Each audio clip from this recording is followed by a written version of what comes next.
Hello guys and आपका स्वागत है यूट्यूब चैनल ट्रेड वेव में। आज हम बात करने जा रहे हैं स्टॉक्स के बारे में, जो हमने ट्रेडिंग कोर्स दी थी सिंस 1 अगस्त 2022। तो हमने 28 या 30 के करीब टारगेट्स दिए थे, स्टॉक्स दिए थे। उसमें से 10 टारगेट्स ऑलरेडी अचीव हो चुके हैं।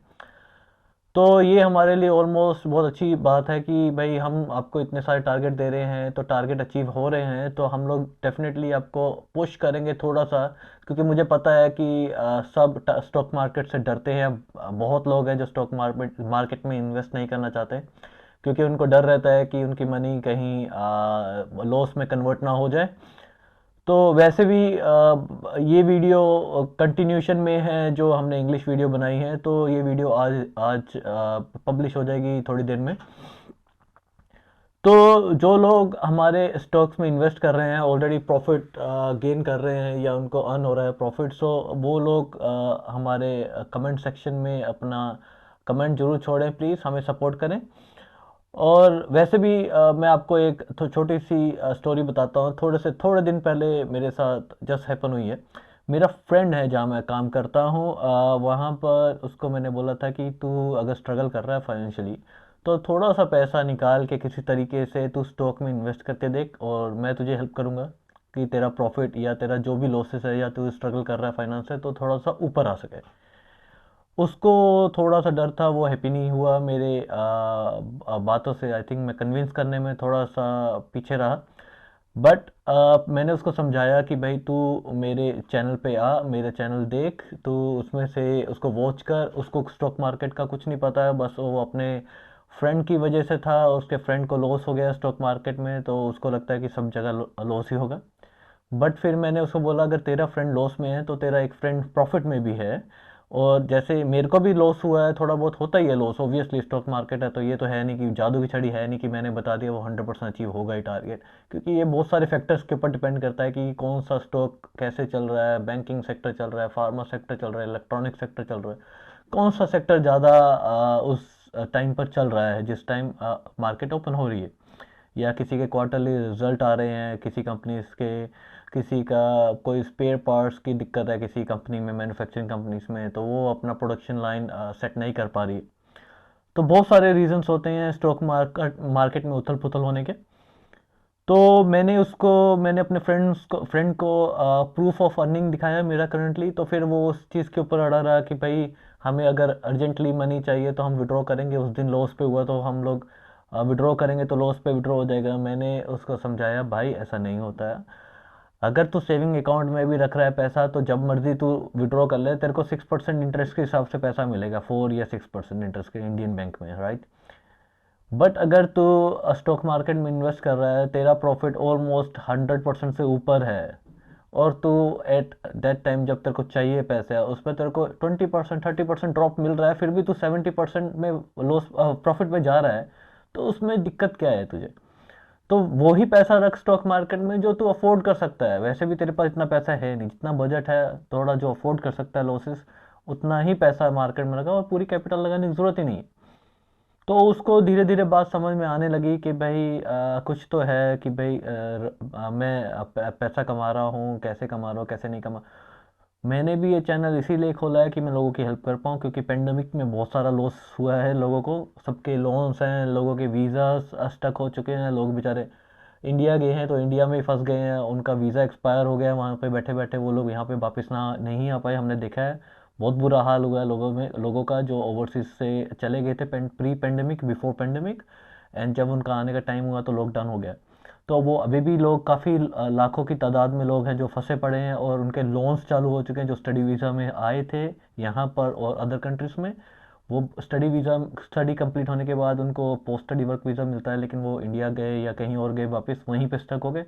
उनको जो वीज़ा मिलना था वर्क वीज़ा 3 साल का, पोस्ट स्टडी वर्क वीज़ा 2 या 3 या 1 साल का, वो कुछ भी उनको मिला है वीज़ा, लेकिन बट वो वहीं एक्सपायर हो गए हैं। और गवर्नमेंट्स ने ज़्यादा उसके ऊपर मुझे नहीं लगता ज़्यादा ध्यान दिया है, क्योंकि उन्होंने इनको गवर्नमेंट्स को अब क्या हो गया, सिर्फ क्रिटिकल वर्कर्स चाहिए जो क्रिटिकल पर्पस के लिए आए हर जगह हर कंट्री में। तो most of the countries are now shutting down their visa processes at the moment. I can see that in recession is coming soon, because the thing is a lot of things are going on in the market, like London has put the Norton thing on that, because उनके airlines के पास staff नहीं है, airlines पूरी proper channel पे नहीं चल पा रही, ऑपरेशनल नहीं हो पा रही है, शिपिंग लाइन ऑपरेशनल नहीं हो पा रही है, बहुत बिग लॉसेस जा रहे हैं वहाँ पर।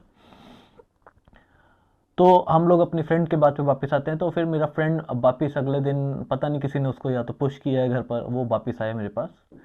उसने मुझे बताया कि वो रेडी है स्टॉक में पैसा इन्वेस्ट करने के लिए, बट उसको ये नहीं पता कि कहाँ से स्टार्ट करना है। तो हमने वीडियो लिंक्स में मैंने उसको भी बोला कि मैं तुझे लिंक प्रोवाइड कर दूंगा, वैसे ही जिनको अभी स्टार्ट करना नहीं आता है वो डायरेक्टली पैसा इन्वेस्ट ना करें। जब हम लोग आपको टारगेट दे रहे हैं उसके अकॉर्डिंगली इन्वेस्ट कर सकते हैं, जो लोग रिसर्च या एनालिसिस नहीं कर सकते। ओके। सेकंड थिंग, उसने अभी थोड़ा सा बजट निकाल के, टाइट है वो, मैंने उसको बोला थोड़ा सा बजट निकाल अपना, तो जितना भी निकालेगा इंडियन रुपीज़ के हिसाब से निकाला है, न्यूजीलैंड के डॉलर्स के हिसाब से निकाला है, यूएसए डॉलर के हिसाब से, ये अप टू हिम है, उसके ऊपर डिपेंड करता है। तो वो अभी मंडे से यानी आज से वो शुरू करेगा इन्वेस्ट करना। तो उसका मैंने न्यूजीलैंड में अकाउंट खोला है शेयर्स में और सीएमसी मार्केट में। तो मैंने उसको बोला है कि तू शेयर्स में रख, तो 6-7 महीने भूल जाए, ये पैसा तेरे को वापस मिलने वाला है, क्योंकि मैं उसके मनी को देखना चाहता हूँ कि ग्रो होते। तो आज हम लोग बात करेंगे, हम लोग सेविंग अकाउंट में पैसा डाल देते हैं, ये सोचते नहीं है कि भी सेविंग अकाउंट में पैसा है, कल को बैंक करप्ट हो जाए, बैंक इंस्टॉलमेंट हो जाए या बैंक करप्ट हो जाए, नॉट करप्ट, बैंक करप्ट हो जाए, तो आपको कितना पैसा मिलेगा? आपने कभी इस चीज़ के ऊपर नोटिस किया है? ये जरूर नोटिस करिए, क्योंकि येस बैंक जब इंस्टॉलमेंट हो रहे जा रहा था तो गवर्नमेंट ने उसको सपोर्ट किया, एंड येस बैंक में काफ़ी लिमिट डाल दी गई आपके खुद के पैसे में कि आप विड्रॉ नहीं कर पाओगे। ये चीज़ बहुत फैक्टर है। सिमिलरली स्टॉक मार्केट में भी होता है बहुत टाइम कि आपने स्टॉक खरीदा है, कोई ईडी की रेट पड़ गई उस कंपनी में या कुछ हो गया, तो वो लोग होल्ड पे कर देते हैं, सेबी उसको होल्ड पे डाल देते हैं, आप बाय और सेल नहीं कर पाएंगे उस शेयर को। बहुत सारे रीजंस होते हैं, बट मैं फैक्टर यही है कि आप विड्रॉ कर पाओगे, आप इमीडिएटली नहीं तो नेक्स्ट डे आपके अकाउंट में पैसा आ जाता है जब भी आपको पैसे की ज़रूरत है। तो let's talk about the shares that we have given you since 1 August 2022, and देखते हैं उसमें से कितने शेयर्स, हमारे 10 शेयर्स जो मेरे सामने लिस्ट है वो 10 शेयर्स की है, जो हमने टारगेट आपको दिए थे वो अचीव हुए हैं। ठीक है, तो 10 शेयर्स के बारे में हम लोग चलो बात करते हैं। फर्स्ट शेयर है मेट्रो ब्रांड। ये शेयर हमने आपको दिया था 1 अगस्त को। इसका बाइंग प्राइस हमने दिया था 570 रुपये और टारगेट था 683। जो टारगेट दिया था 683 वो 3 अगस्त को 2022 को अचीव हो चुका है। और इसमें शेयर प्राइस जो अभी फ़िलहाल चल रहा था, थोड़े दिन पहले मैंने चेक किया था, तो वो था 855 rupees, which is better, far better than that we have given you the target of 683, but the current price is 855. So जो लोग इसको होल्ड कर रहे हैं, कीप होल्डिंग इट। इफ अगर आपने सेल कर दिया तो अच्छी बात है, सेल कर दिया प्रॉफिट लेके ही बाहर हुए हैं। सेकंड शेयर जो हमने दिया था वो था AIA इंजीनियरिंग लिमिटेड। उसका बाय प्राइस दिया था हमने 2320, 2320 रुपये। उसका टारगेट हमने दिया था 2620 रुपये, एंड हमने जो इस टारगेट को दिया था वो था 1 अगस्त 2022, एंड टारगेट जो था वो 2620 रुपये का था, वो 12 अगस्त को अचीव हो गया था। थर्ड टारगेट है स्टील कास्ट लिमिटेड का। उसकी बाइंग प्राइस हमने दी थी ₹425 का और टारगेट था 495 का। 4 अगस्त को दिया था और इसका टारगेट अचीव हो गया है 5 अगस्त को। ये अच्छा है कि हम सेकंड डे में भी टारगेट अचीव हो रहे हैं। फोर्थ हमने दिया था सेंचुरी प्लाई, उसका बाइंग रेंज दिया था हमने 587 से 608 तक। टारगेट प्राइस था 645 एंड हमने दिया था ये 3 अगस्त को और टारगेट अचीव हुआ है 16 अगस्त को। फिफ्थ टारगेट था, स्टॉक था Nippon life India asset management limited. 290 से 310 की इसकी बाइंग रेंज थी और टारगेट था 360 रुपये। हमने दिया था 10 अगस्त को, अचीव हुआ 12 अगस्त को। देवयानी इंटरनेशनल में बाइंग रेंज थी 172 से लेके 187 तक, 172 से 187, दिया था 11 अगस्त को। टारगेट अचीव हुआ है 205 रुपये का 17 अगस्त को। सेवन्थ टारगेट दिया एस्ट्रा माइक्रो का, बाइंग रेंज हमने दी थी 254 से 260 रुपीज़।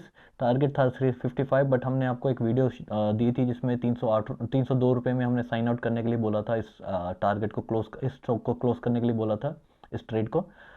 बट ये 315 तक गया था नेक्स्ट डे रिवर्सल के बाद भी। तो hope you guys are holding this share and definitely it will achieve its target of ₹355। 8 share दिया था हमने IDFC फर्स्ट बैंक लिमिटेड का, बाइंग रेंज दी थी 35 रुपीज़ से 43 तक, टारगेट था 50 एंड 10 अगस्त को दिया था और ये अचीव हो गया 6 दिन में 16 अगस्त को। 9th जो स्टॉक था वो था NRB बेयरिंग्स, ये हमने दिया था 17 अगस्त को, बाइंग रेंज थी इसकी 142 से 148 की, 142 से 148, 142 से 148 तक की, टारगेट प्राइस था 168 168 दिया था हमने 17 अगस्त को और इसका टारगेट अचीव हुआ है 30 अगस्त को। 10th शेयर है किर्लोस्कर ऑयल इंजन्स लिमिटेड, हमने दिया था आपको 25 अगस्त को और बाय रेंज थी 191 से 195, 191 टू 195, टारगेट प्राइस था इसका 215 रुपीज़, target achieve on 25th of August and current price is above then 215 rupees. अगर आपको ये वीडियो अच्छी लगी है तो प्लीज़ सब्सक्राइब करें चैनल, अपनी फैमिली फ्रेंड्स को ज़रूर शेयर करें हमारे चैनल, वो भी अर्न कर सकते हैं आपके साथ साथ। अगर आपको कोई हेल्प चाहिए आप व्हाट्सएप पे हमें कांटेक्ट कर सकते हैं और हमें ईमेल भी लिख सकते हैं डायरेक्टली, ये डिस्क्रिप्शन कॉलम में गिवन है। ये कॉल्स हमारे खुद के बेसिस पे हैं और हम लोग फ्री ऑफ कॉस्ट ये कॉल्स दे रहे हैं, तो अगर आपको पेड सर्विसेज चाहिए प्लीज़ हमें कांटेक्ट करें व्हाट्सएप पे और थ्रू एनी ईमेल, और we will send you some link for payment and information with some information about it. अगर आप मार्केट को सीखना चाहते हैं प्लीज़ आप यूट्यूब पे बहुत सारी वीडियोस हैं जिसको आप वॉच कर सकते हैं। हमें भी व्यूअर्स बोल रहे हैं वीडियोस बनाने के लिए कि मार्केट में अप ट्रेंड डाउन ट्रेंड को कैसे ट्रैक किया जाए, बाइंग एंड सेलिंग कब करी जाए। तो ये सारी छोटी छोटी चीज़ें हैं जो काफ़ी सारी आपको मिल जाएंगी वीडियोस, बट हम इसके ऊपर वर्क कर रहे हैं, हम जल्द ही वीडियो को बनाएंगे क्योंकि हमारा भी थोड़ा स्केड्यूल बिजी है। रोज़मर्रा की ज़िंदगी आपको पता है बाहर इतना इजी नहीं है न्यूजीलैंड में रहना, तो हम लोग भी अपनी कॉल्स अपना जॉब कर रहे हैं, हम लोग अपना बिजनेस भी कर रहे हैं, हम यूट्यूब चैनल भी अभी शुरू किया है, so it takes time. So we will definitely get back to you with that video. It will be far easy for the beginners in the stock exchange or trading or doing any kind of option or future. I don't suggest anyone to do a future trade in future because it's so risky and you need a lot of money to buy lot size.